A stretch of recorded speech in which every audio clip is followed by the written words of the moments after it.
Hello everyone and welcome to today's market snapshot. My name's Craig Erlam, Senior Market Analyst at OANDA. Now it's been an interesting start to trading this week. The most notable story being the Italian constitutional referendum, which is going to ultimately lead to the resignation of Matteo Renzi, the Prime Minister, who basically staked his position on the outcome of the referendum. He was calling for constitutional change in order to reduce the power of the Senate and enable the government to more easily pass reforms and other changes. Effectively wanted to consolidate power. Among other things, there were a number of aspects of this constitutional referendum vote, and ultimately it didn't pass. It actually failed by a much larger margin than the polls were suggesting, around 60% to 40% voting against it.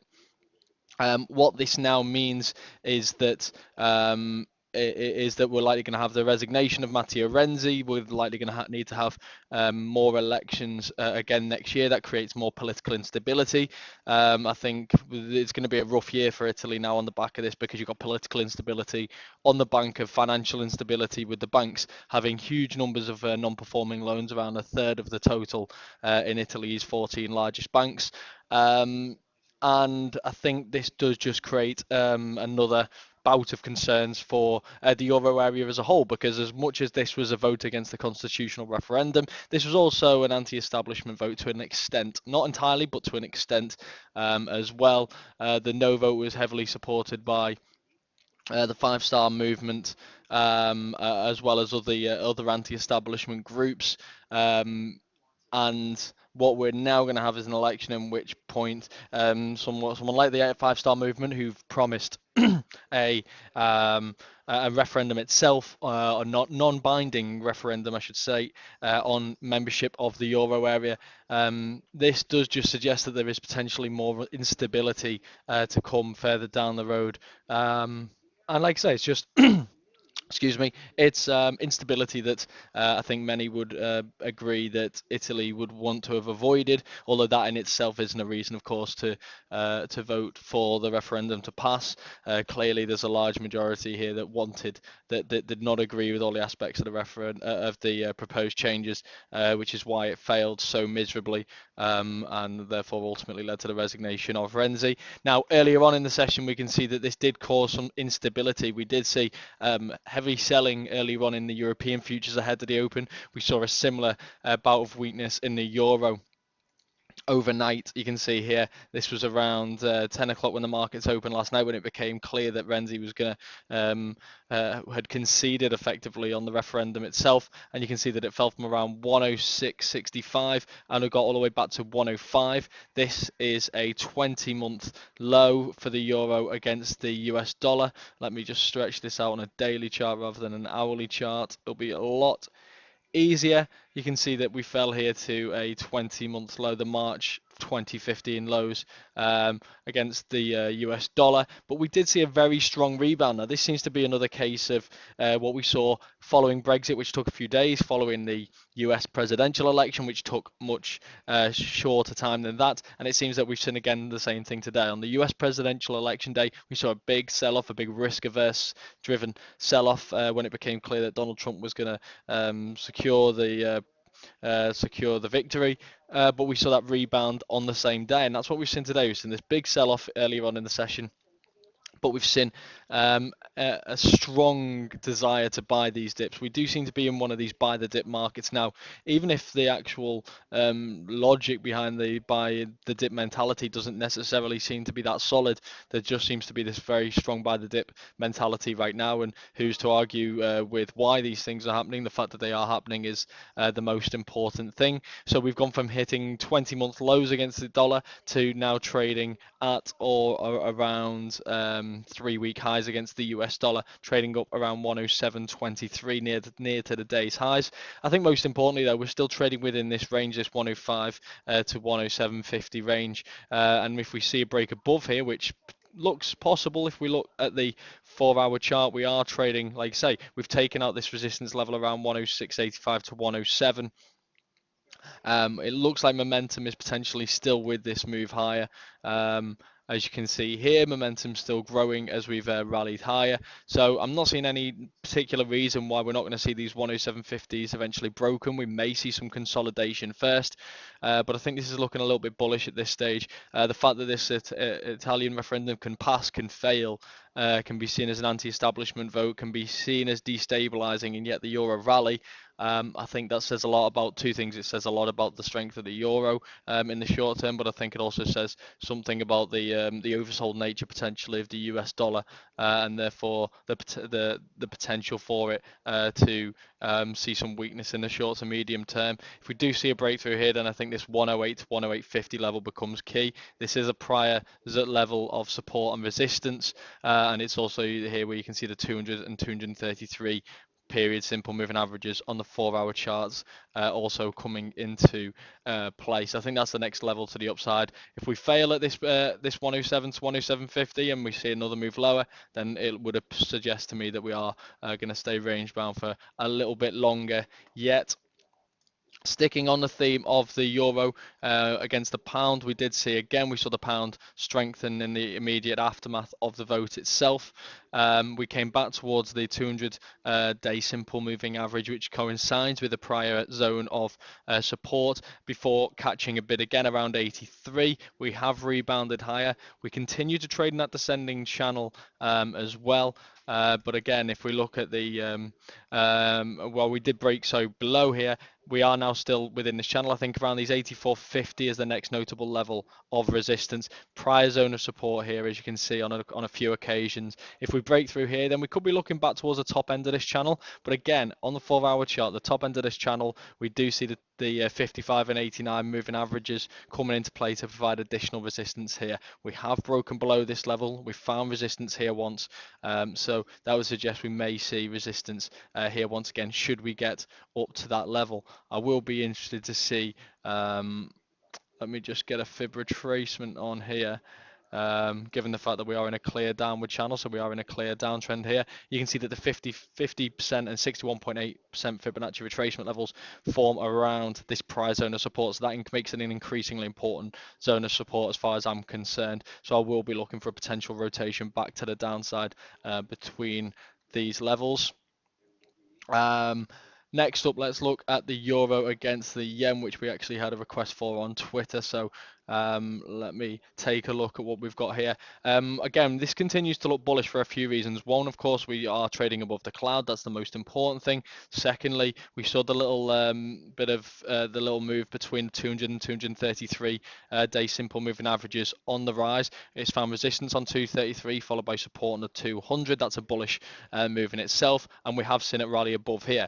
Now, what's important here is we've also rallied above that long-term descending trend line, which from the highs of December 2014, we've then come back and we've retested it, and with this retest this morning around 118.50, we've actually tested that 200 and 233 day simple moving average once again, but we've also tested the trend line there, and the rebound we've seen off there for me is bullish confirmation. We've then rallied to the new highs for the euro against the yen back to around 123, and while we are seeing it pair some of these gains, we are effectively now trading at the highest levels since June of this year, and I think the next notable level of resistance here is around these 124 to 124.50 levels, which again is a prior zone of resistance here. If we see a rally through there, then the next zone that stands out to me is around these 126.20 to 1, so 126 to 126.50 stands out as the next major level of resistance above here. But for me, this continues to look a little bit bullish. Now, on the 4-hour chart, you can see that the most recent move was made on lower momentum based on the stochastic and the MACD histogram. So I think that could suggest to me in a short term that we may see a bit more of a correction once again. We've also got this shooting star candlestick here forming. Again, it's not completed, so until the candlestick is completed, there's not too much we can read into this. But if the completed candlestick looks anything like the one it currently resembles now, then that may suggest that we're going to see another correction to the downside. If we do see a downside move, then prior resistance always stands out as the first line of potential support, which is around the 121.85. level resistance here, of course, on Thursday and again on Friday. Below here again, we could be looking potentially back towards these moving averages and the cloud on the 4-hour chart. And as always, I'll always keep an eye as well closely on the fib levels also. So you've got a few levels of potential support and resistance here. And I think it's also worth noting that this entire zone here, around 121 to 122 was a prior level of support and zone of support and resistance, and a current one as well. So that entire zone 121 to 122 is an important zone of support and resistance potentially once again. While we're on the yen, let's take a look at the dollar yen. And we're continuing to trade higher here, but we've actually entered into a channel over the course of the last 2 weeks, 2.5 weeks. But we have now run into resistance again around this 114.50 to 115 area. Now, if we look at the 4-hour chart, which is much clearer in terms of this rising channel, we've not only run into resistance here, but it looks as though we're entering a period where the momentum is falling out of the move as well. So this is something I'll also be keeping an eye on. The fact that we're trading around a resistance level and we're making higher highs on falling momentum could be a sign that we're going to see a pullback to the downside. So that's something I think is worth keeping an eye on. Now, just because we're losing momentum, it doesn't mean it can't climb higher. There's no reason why we can't see it reach these 115.50s to 116s. And the fact that we have seen it rebound higher, and again, that looks like it's rebounded higher off a fib level. You can see here it came back towards the 50 fib and rebounded higher along the bottom of that channel as well. That suggests to me that momentum is with the move up and move higher, but clearly this is one of those cases where the trend is very much a friend, and as long as we see it break through these previous highs around 114.80, 114.82, then it wouldn't surprise me if we do see a move back towards these 115.50, 116s, at which point I will want to see if we're still losing momentum on the move, and that could be a logical rotation point to the downside, a logical correction point. So it does look like the momentum is slowing, and we are seeing signs in other pairs that the dollar is potentially overbought and therefore potentially due a correction. So we should look out for this on this dollar yen pair as well. Finally, on the yen pairs, sterling yen. And again, we are reaching a potential resistance level. Again, we're trading in this rising channel now. I know there's this point where we did trend outside of the channel, but you can see that we're continuing to find support alongside the bottom of the channel itself. If you want to move, you can always move the channel back to the bottom to these lows here, but I think the first level I'm going to be keeping an eye on is going to be the bottom of this channel as measured by the points we have been finding support on along this move higher as we have now. Now we've made a recent high, but again that high has been rejected, almost appears to be getting sold into around 146, which is a little bit of a concern. Momentum again being falling out the move. The fact that this is happening around 3 different yen pairs does suggest to me that the yen's potentially looking a little bit oversold at this stage. The fact that it's happening in between the 200 and 233-day simple moving averages is yet another concern, and also coming around a resistance level. I think this is potentially looking a little oversold once again. If we do see a move to the downside, then of course prior resistance would be the first line of support. The most recent one of which is these highs around 141.75 from the 25th of November. Below here, we could be looking back around these 138.50s, which is a prior major support zone, and also the most recent area of support as well. So, potential correction looking in these yen possible in these yen pairs, with all of them losing momentum and trading around important zones of resistance. I'll also point out gold briefly, the fact that we are trading back. We have fallen back to around these 11.55s. Again, this is potentially starting to look a little bit oversold. We are losing momentum in the move, as you can see on both the stochastic and the MACD histogram. We're coming back towards these 11.50s, and as I've highlighted before, the $50 levels seem to be important in gold. If we just zoom back, for example, you can see that this 1150 level was a notable level of support back in November and December of 2014, again in March of 2015, again in July of 2015. So throughout this period here, this 1150 was a notable area of support, and it looks like it could potentially be so once again. And I think that's pretty much all I've got for you today. Please do join us again tomorrow. We'll take a look at a number of other charts. The only other thing I was going to highlight today really was going to be the economic calendar today, given that we've had a lot of data. But to be honest, it's mostly been noise. There hasn't really been anything market moving in terms of these economic releases. The focus really has been on that Italian vote and the aftermath of that being the initial sell-off, risk aversion, and then of course, as I mentioned earlier, the rebound because with the buying on the dips.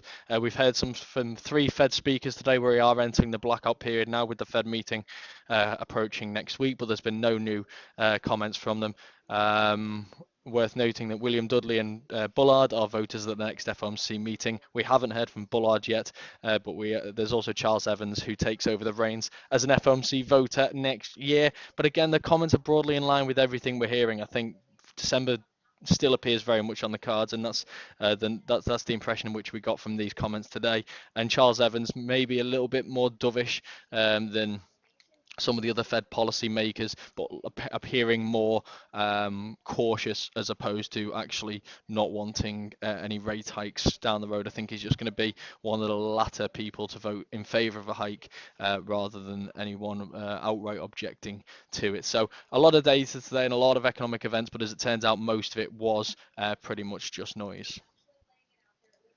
For more in-depth news and analysis, check out OANDA Market Pulse at marketpulse.com. You can also find out more about OANDA and sign up for a free demo account at oanda.com. Here you'll also get access to OANDA Forex Labs, which has a lot of great tools designed to help you with your trading.